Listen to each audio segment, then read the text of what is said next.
Timmis, I can see you there.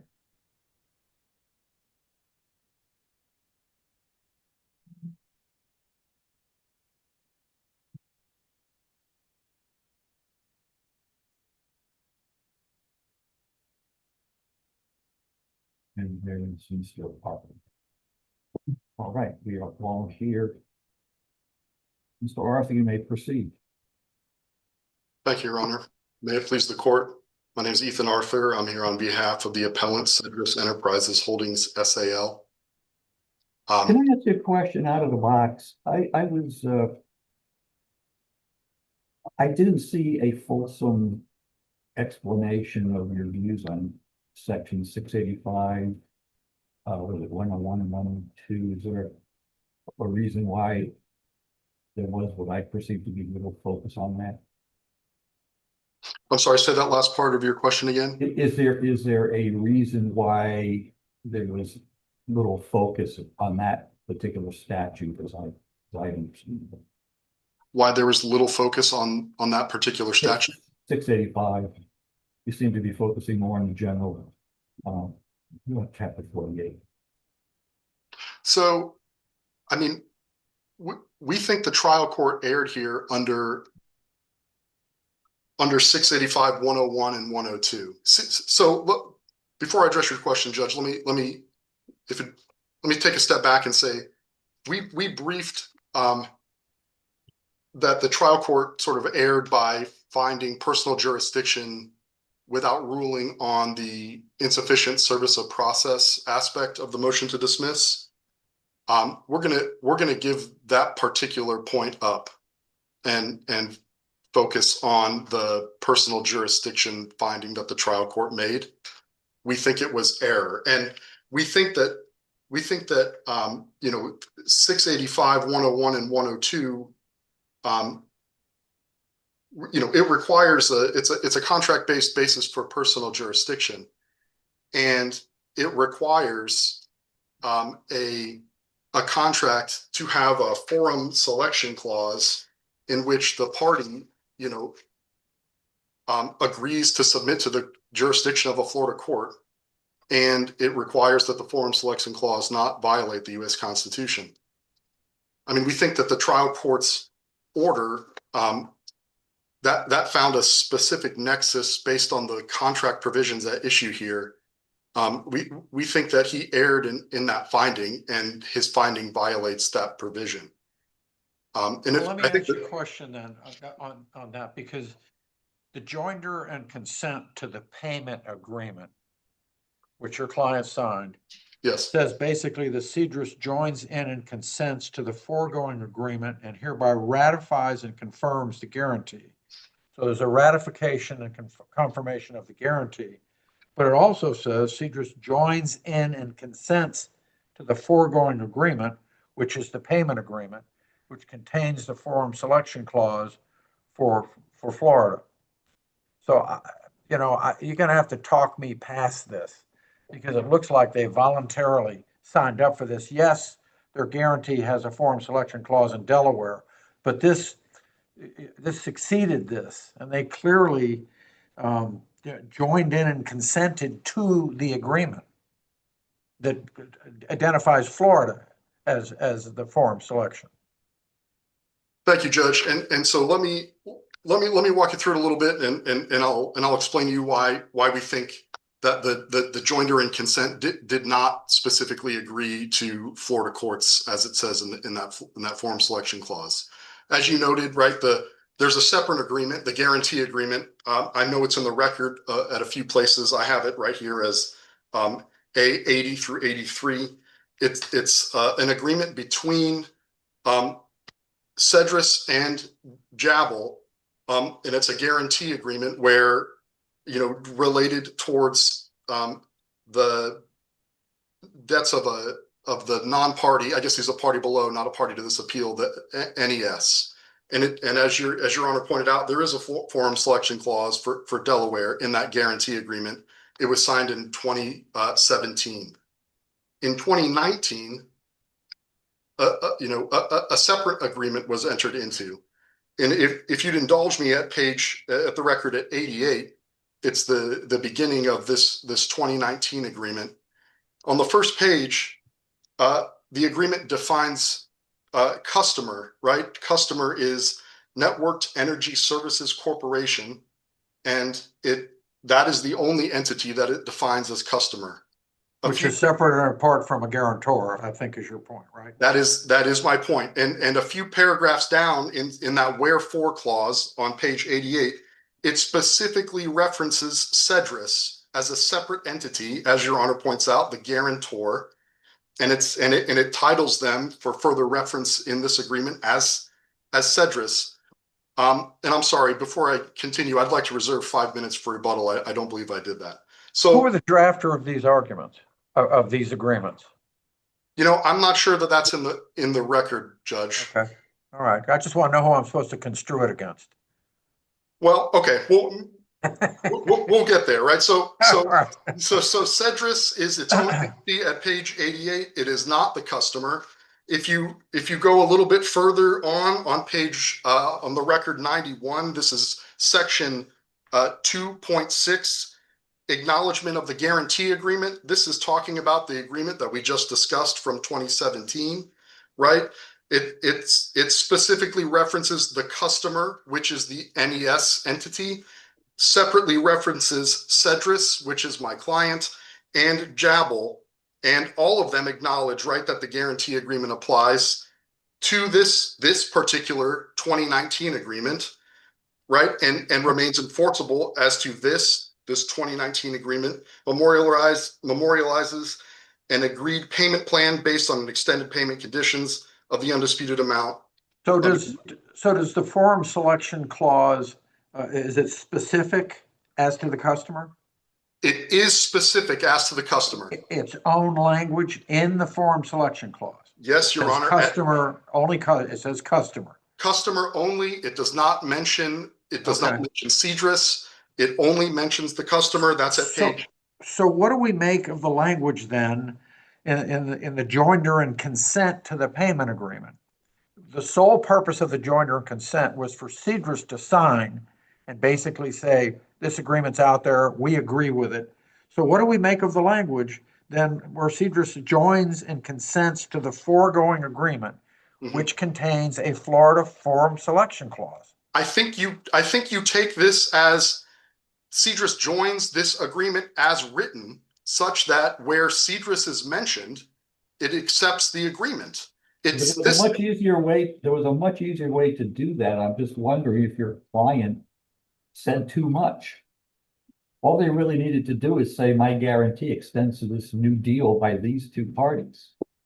Well, I mean, it strikes me that they added more language than you think you're sort of arguing that you're sort of ignoring that point.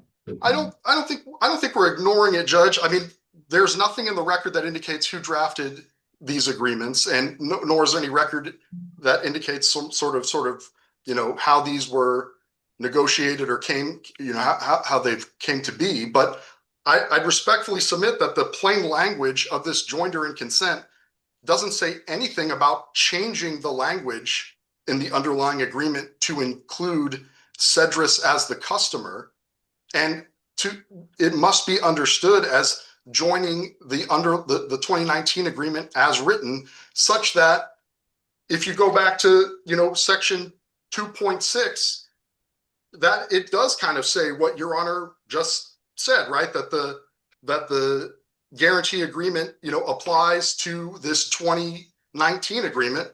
And then but then what is the language consents to the foregoing agreement mean, as distinguished from hereby ratifying and confirming the guarantee? Because they're doing two things. So if your position is they're only ratifying and confirming the guarantee, then what does this other language mean? Consents to the foregoing agreement. I think that it's just an additional affirmation that the 2017 agreement applies to this particular payment plan. I mean, why would a guarantor, as Judge LaRose has correctly pointed out, Why would a guarantor be consenting to the foregoing agreement? The guarantor should have only been ratifying and confirming the guarantee. Well, if there was just a piece of paper that said, Cedrus ratifies and I want to use this language, right? Ratifies and confirms the guarantee agreement and certifies that the same is in full force and effect without anything more, that doesn't necessarily show that the guarantee agreement applies to the new agreement entered into in 2019. And because the trial court looked at this joinder and consent agreement and said, this must somehow change the language customer to, customer and Cedrus, that he rewrote the contract, and we respectfully submit erred. Now I see that I'm over my. Oh no, excuse me. You have another 5 minutes. Before you Very get well, to the and so I think it's important, if there's an agreement that's been negotiated, it's important that the court doesn't add to it. And it looks like this joinder and consent agreement was signed on the same day as the underlying agreement, and I think it was incorporated by reference into it. So it wouldn't make any sense that somehow this joinder and consent would alter the terms of the agreement that it was joining and consenting to. This is just a plain language of the contract argument. And once you come to the conclusion that I hope you'll come to, that this joinder and consent agreement doesn't change the language of the underlying agreement, then there was really no basis for the trial court to conclude that our client had consented to the jurisdiction of the Florida court, because it frankly did not. If there's no further questions, I'd yield back the remainder of my time, except for my rebuttal. Sure, you'll have 5 minutes on the rebuttal. So. Mr. Timus, did I pronounce that correctly? Yes, thank you. Okay. Good morning, and may it please the court. My name is Gabriella Timus, and I represent the appellee, Jabil Inc. This court should affirm the trial court's order because Cedrus relies on a misapplication of the Florida long-arm statute. It is telling that Cedrus has not cited to a single case that involves contractual consent to jurisdiction, and particularly under 685-102, as the court pointed out.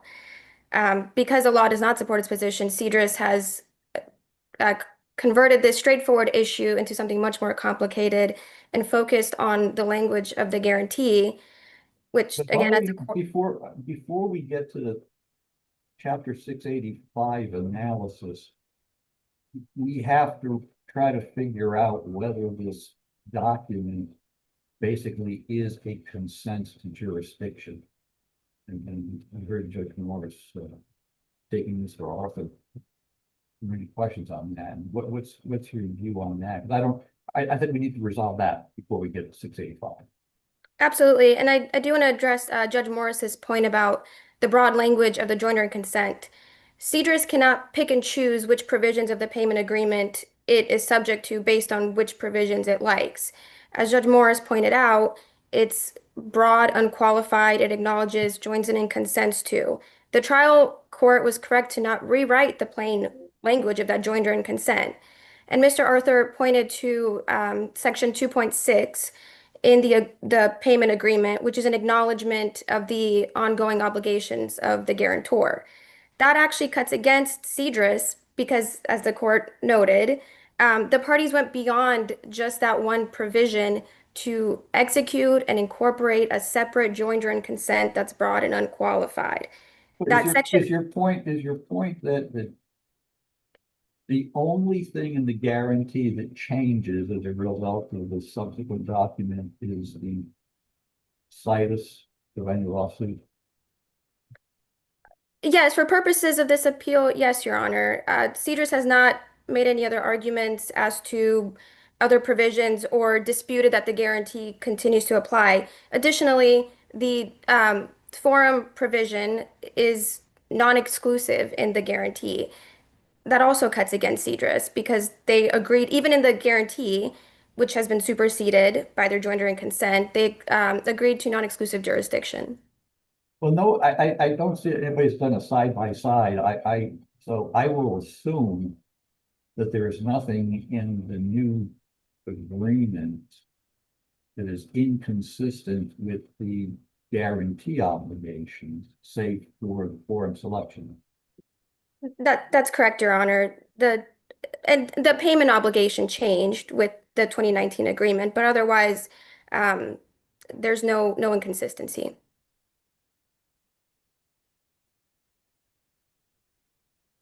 And to put this in the context of the issue here, which is very straightforward, it's a straightforward collection case. As Mr. Arthur pointed out, the joinder and consent was executed on the same day as the broader payment agreement. Mr. Gaith Mahdi is the manager of both Cedrus and NES.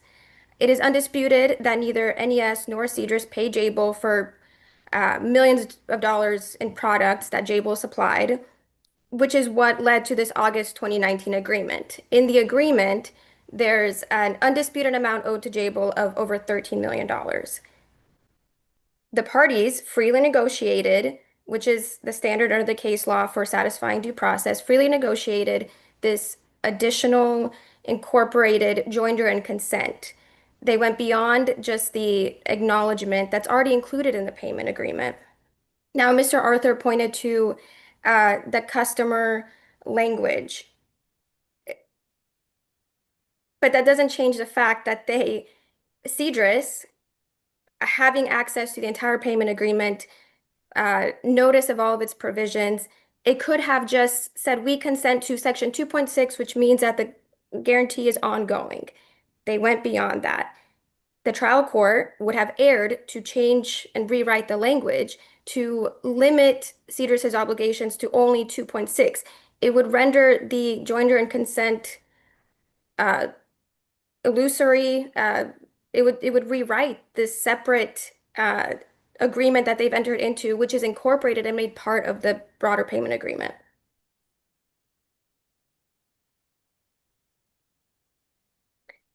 And going back to the broader context here, yes, the payment agreement defines NES, the co-defendant, as the customer. But again, this is, as the trial court correctly pointed out, Cedrus guarantee the payment obligations.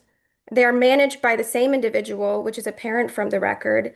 And this was all a package deal to allow NES and Cedrus additional time to pay Jabil the undisputed amounts. They were aware Jabil's a Florida corporation. It's not unreasonable, particularly where Cedrus willingly, knowingly, and voluntarily executed this joinder and consent. And if the court has no further questions on that point, because I want to make sure that I address that, I'd like to turn to section 685-102, because I do want to address that, particularly given the court's question to Mr. Arthur. The trial court correctly determined that Cedrus has sufficient minimum contacts pursuant to Florida's long-arm statute and specifically 685-102 and the 5 requirements therein. The payment agreement includes a Florida choice of law provision. There's a provision consenting to jurisdiction. There's more than $250,000 at issue. It doesn't violate the U.S. Constitution, and at least one of the parties is incorporated or a resident of Florida. Now, Mr. Arthur touched on, and this is in their briefing as well, on the due process consideration.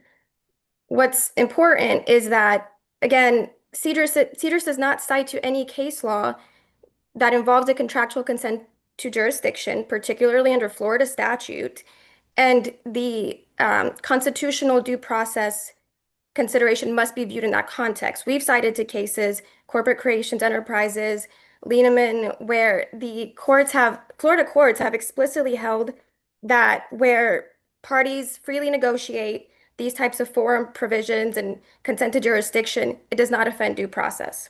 Cedrus has not disputed that. There's nothing in their briefing that contests any of that or that distinguishes those cases. And under Cedrus's construction, as I mentioned, their argument is that all it does is reaffirm the guarantee and that it would be unreasonable, unfair to hold them to the provisions of the payment agreement.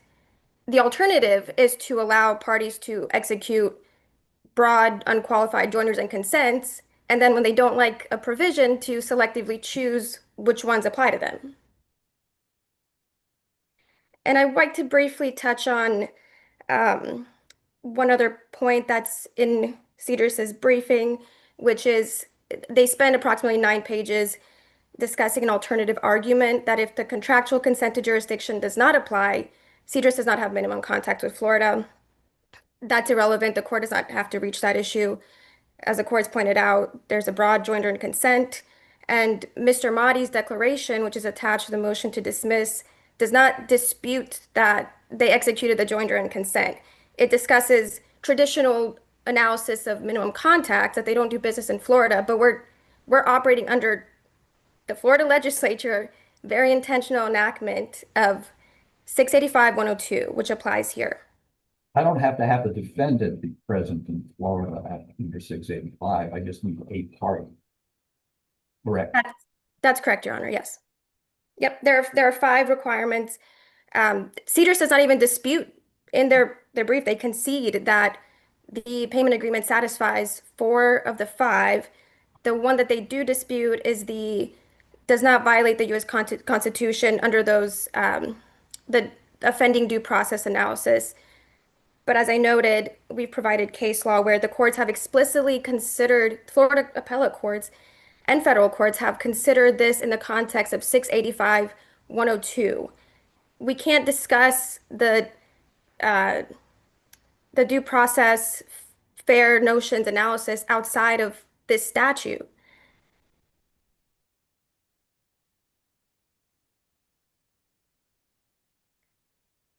And I believe I've addressed the court's questions, Mr. Arthur's points.